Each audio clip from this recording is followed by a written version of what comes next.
Germantown Multi Speciality Hospital, Dr. Mir Jawad Zar Khan, National Award winner, Senior Orthopedic Surgeon and Director of Germantown Multi Speciality Hospital। इनके साथ most senior and world experience doctor की team आपकी खिदमत में रहेगी। Doctor Wasif Azam, doctor Bharvi Chandori.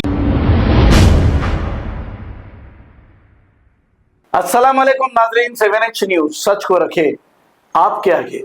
Khammam district के इलाके मदीरा में वक्फ अमेंडमेंट बिल के खिलाफ एक एहतजाजी प्रोग्राम किया गया। इस मौके पर उस्मान मोहम्मद खान और MBT spoke person Amjadullah Khan देखे जा सकते हैं। आइए देखते हैं ये रिपोर्ट। औज़ुबिल्लाहि मिनश्शैतानिर्रजीम, बिस्मिल्लाहिर्रहमानिर्रहीम।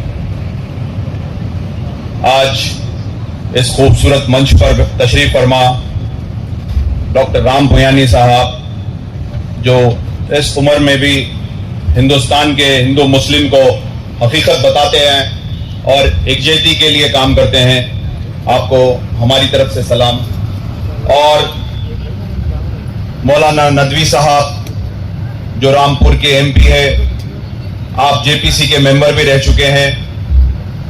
आज मदीरा में इस प्रोग्राम में आकर आपने चार चांद लगाया है और यहाँ के लोगों को ये मालूम होना चाहिए कि वक्फ का इशू कितना इंपॉर्टेंट है।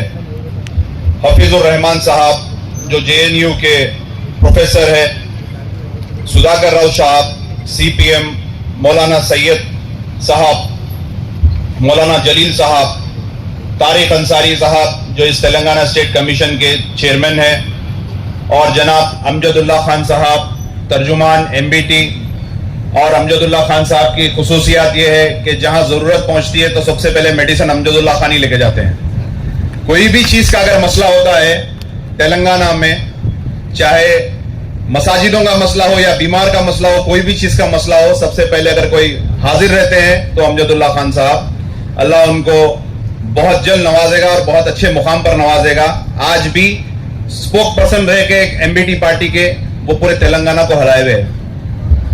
और मैं तमाम दीगर लोगों का भी यहाँ पर खैर मकदम करता हूँ। और इस प्रोग्राम के ऑर्गेनाइजर मुस्लिम आइकिया संगम, जिसके सदर हैं मौलाना शेख मुजाहिद साहब, जो बहुत बेहतरीन प्रोग्राम ऑर्गेनाइज करे हैं, शेख हुसैन साहब, जो वाइस प्रेसिडेंट है, और हमारे जब्बार साहब, जो इसके स्पोक पर्सन हैं और अच्छा ऑर्गेनाइज करे हैं ये प्रोग्राम को।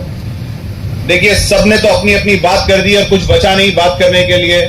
मैं सिर्फ आप तमाम मदिरा के लोगों से यही गुजारिश करूंगा कि वक्फ का सब्जेक्ट बहुत इंपॉर्टेंट सब्जेक्ट है और इसको बीजेपी ने गैर दस्तूरी तौर पर अपने इसको एक्ट बना दिया है।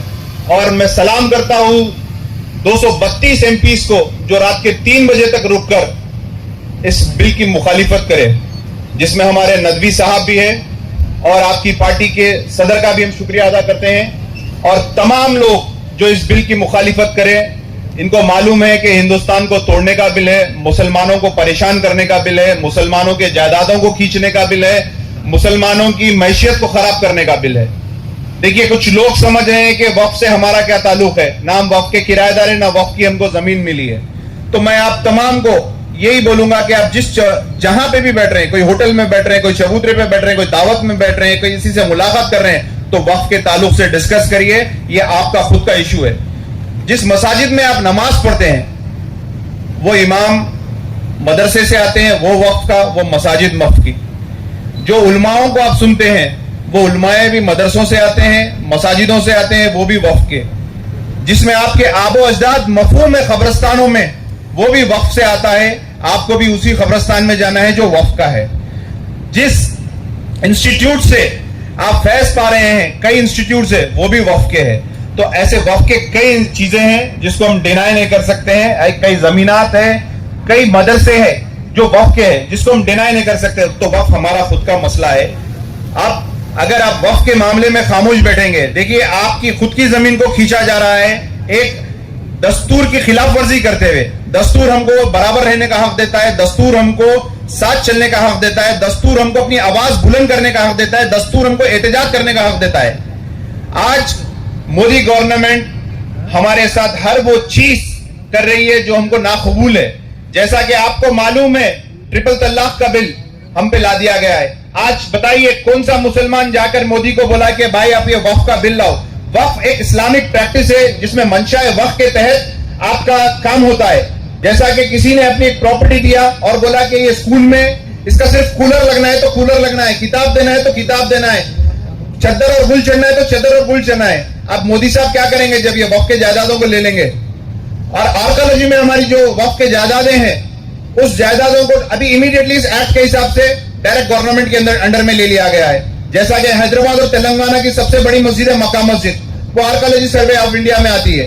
अब उस मस्जिद में बोलेंगे कि इमाम साहब आप वक्फ से ताल्लुक नहीं है, हमसे ताल्लुक है, आवाज कम रखिए, धीमी रखिए, जुम्मे की नमाज नहीं होना, फलाना खुतबा नहीं होना, यहाँ पे भी शूटिंग भी चलेगी। बहरहाल जो चीज हमारे हाथ में से निकल जाएंगी तो कुछ भी होगा। तो हमको नस्लों के लिए अगर कुछ बचाना है तो वो वक्त बचा सकते हैं। कम से कम वक्त में आपका कुछ नहीं होगा, लेकिन आपकी खबर जो रहेंगी वो वक्त के खबरस्तान में रहेगी। आप जहां मफहूम होंगे वो वक्त का खबरस्तान रहेगा। तो काफी बातें सबने बोल दी है। मैं अवाम उन्नास से भी यही करता हूं, ये बैठने का वक्त नहीं है, ये सोने का वक्त नहीं है। हमको निकलना पड़ेगा।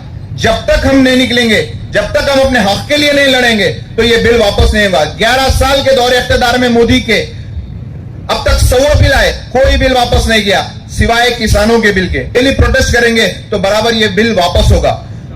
जिस तरीके से तमाम हमारे सेकुलर हिंदू भाइयों ने इस बिल की मुखालिफत किया है, जिस तरीके से डॉक्टर राम पुयानी साहब आकर हर वक्त एक सच्चाई सामने लाते हैं, जिस तरीके से हमारे हिस्ट्री के किताबों को चेंज कर दिया जा रहा है, जिस तरीके से हमारे राजाओं को बदनाम किया जा रहा है, जिस तरीके से हमारी गंगा जमुना तहजीब नफरत भरी जा रही है, तो हमारे नस्लों को यह समझाना है। इस छोटे से गांव में जो आज मुस्लिम आइक्या संगम ने ये प्रोग्राम किया है, इनको मेरी तरफ से 100 सलाम। आज हैदराबाद से हम यहाँ आने की वजह, यूपी से आने की वजह, दिल्ली से आने की वजह, बम्बई से आने की वजह ये है कि ये वक्फ के बिल के लिए सबको मालूम है ये मुसलमानों के लिए कितना नुकसानदेह रहेगा। और इसमें आप SC ST तमाम भाइयों को लेकर चलिए और ये बिल की मुखालिफत के लिए जहां जहां प्रोटेस्ट हो रहा है तो हमको एक हिस्सा बनकर एक जहती के साथ, इत्तेहाद के साथ अगर हम काम करेंगे तो इंशाअल्लाह ये बिल को बिल्कुल वापस कराएंगे। और ये बिल वापस ही अगर होगा तो हम सरखुरू होंगे। एक्सपर्ट का यही कहना है कि हिंदुस्तान की तारीख में 1947 से औज़ुबिल्लाहिमिनश्शैतानिर्रजीम, बिस्मिल्लाहिर्रहमानिर्रहीम। स्टेज पे तशरीफ फरमा क़ायदीन इकराम, नौजवान साथियों, पसे पर्दा सुनने वाली मोहतरम माँ और बहनों, आज का ये जो इजलास खम्मा मदीरा में मुनक़िद किया गया है ईद मिलाद और वक्फ प्रोटेक्शन के बारे में। वक्फ प्रोटेक्शन बड़ा ही तवील सब्जेक्ट है जिस पर सारे जो दिल्ली से आए हुए मेहमान मौलाना मुहिब्बुल्लाह नदवी साहब, मेंबर ऑफ पार्लियामेंट रामपुर, और प्रोफेसर हफीज़ुर रहमान साहब और हमारे डॉक्टर राम पुनियानी साहब ने तफसील से रोशनी डाली। ये एक मीटिंग से या एक इजलास से ये मसला हल होने वाला नहीं है। आप लोगों को गौर से सुनिए, मैं बिल्कुल 2 या 3 मिनट में आपसे रुखसत होऊंगा कि अब तो बिल पास हो गई है। मैं उन तमाम पार्टियों को सलाम करता हूँ।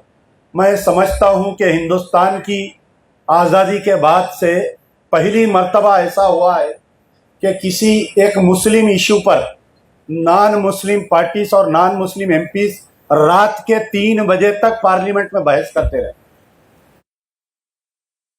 तो उन तमाम सेकुलर पार्टियों को अमजदुल्ला खान सलाम करता है। उन तमाम मेंबर ऑफ पार्लियामेंट जो रात के 3 बजे तक बैठकर ये कोशिश कर रहे थे कि उस बिल को रोका जाए, उन तमाम को हम सलाम करते हैं। हमारे तो अपने हैं। अगर कोई मुस्लिम MP रात के 3 बजे तक बैठा है तो मैं उनका शुक्रिया अदा इसलिए नहीं करता क्योंकि ये उनकी जिम्मेदारी है। ये उनकी जिम्मेदारी है, कल के दिन उनको अल्लाह के पास पूछ है। लेकिन जो अगयार के लोग हमारा साथ दे रहे हैं इस एजिटेशन में। दूसरी बात, अब एक्ट बन चुका है। अब लोग कई मुझसे सवाल करते हैं कि ये इजलासों से, ये जलसों से, ये धरनों से क्या होगा, क्योंकि सुप्रीम कोर्ट में मसला है। ताकतें, हिंदुस्तान की तारीख रही है कि ताकतों की बुनियाद पर फैसले हो रहे हैं। आपके सामने बाबरी मस्जिद का फैसला सामने है। बाबरी मस्जिद आपकी थी, है और ता क़यामत तक रहेगी, लेकिन फैसला किसी और के हक में आस्था की बुनियाद पर आया है। आपके सामने किसानों की जो बिल वापसी की गई है, उनका 17 महीने का एहतजाज, कई खवातीन जो प्रेग्नेंट थी उस रोड पर जन्म दिए बच्चों को मेकशिफ्ट हॉस्पिटल्स बनाकर, और तकरीबन 200 से 300 पता नहीं कितने किसान अपनी जान दिए। जब कहीं जहां बिल को वापस लेना पड़ेगा तो आपको भी तैयार होना है। आपको अपनी जान की कुर्बानी देने के लिए तैयार होना है, आपकी वक्त की कुर्बानी देने के लिए तैयार होना है, आपके माल की कुर्बानी देने के लिए तैयार होने का है। यह एक मीटिंग नहीं, 2 मीटिंग नहीं, बल्कि हिंदुस्तान में सरों का सैलाब आएगा और इंशाअल्लाह अजीज ये बिल वापिस होगी, इंशाअल्लाह अजीज ये बिल वापिस होगी, इंशाअल्लाह अजीज ये एक्ट, ये नरेंद्र मोदी जो वापिस लेकर रहेंगे।